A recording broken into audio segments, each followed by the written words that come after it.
It's March, and that means it's time for the 2025 Rain Gauge Rally. Wisconsin is in the running to be number one in recruiting weather observers for the National Weather Service. It might be surprising, but the people you rely on for weather alerts also rely on you for real-time forecast information. The National Weather Service needs volunteer weather observers for boots-on-the-ground information, and that helps meteorologists determine events like snow days or flood warnings.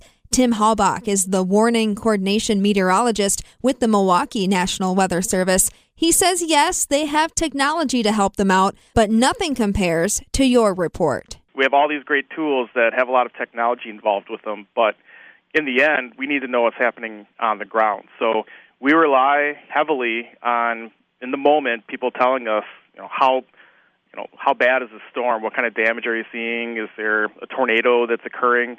We don't have tools that can just physically tell us that, what's happening actually at the ground. So we really rely on people to do these measurements or views from their house or nearby their community.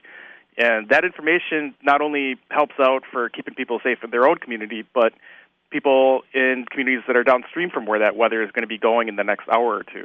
And those people have a title, weather observers, right? How do you get that title? What is a weather observer?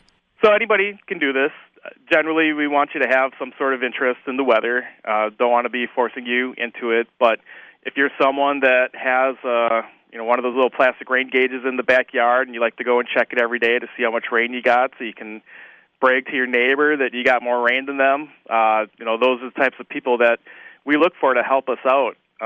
Typically, it's just anybody that's got a weather interest. There's some people that we have involved with wastewater treatment plants that have rain gauges that will report to us every day.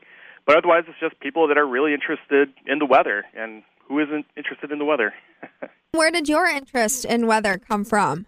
So I've always been interested in weather. My dad worked at a farm service up in Fond du Lac, and I think he had one of the first radars I'd ever seen from, I think, DTN. They had like a nice display in the office there, so I thought that was pretty cool.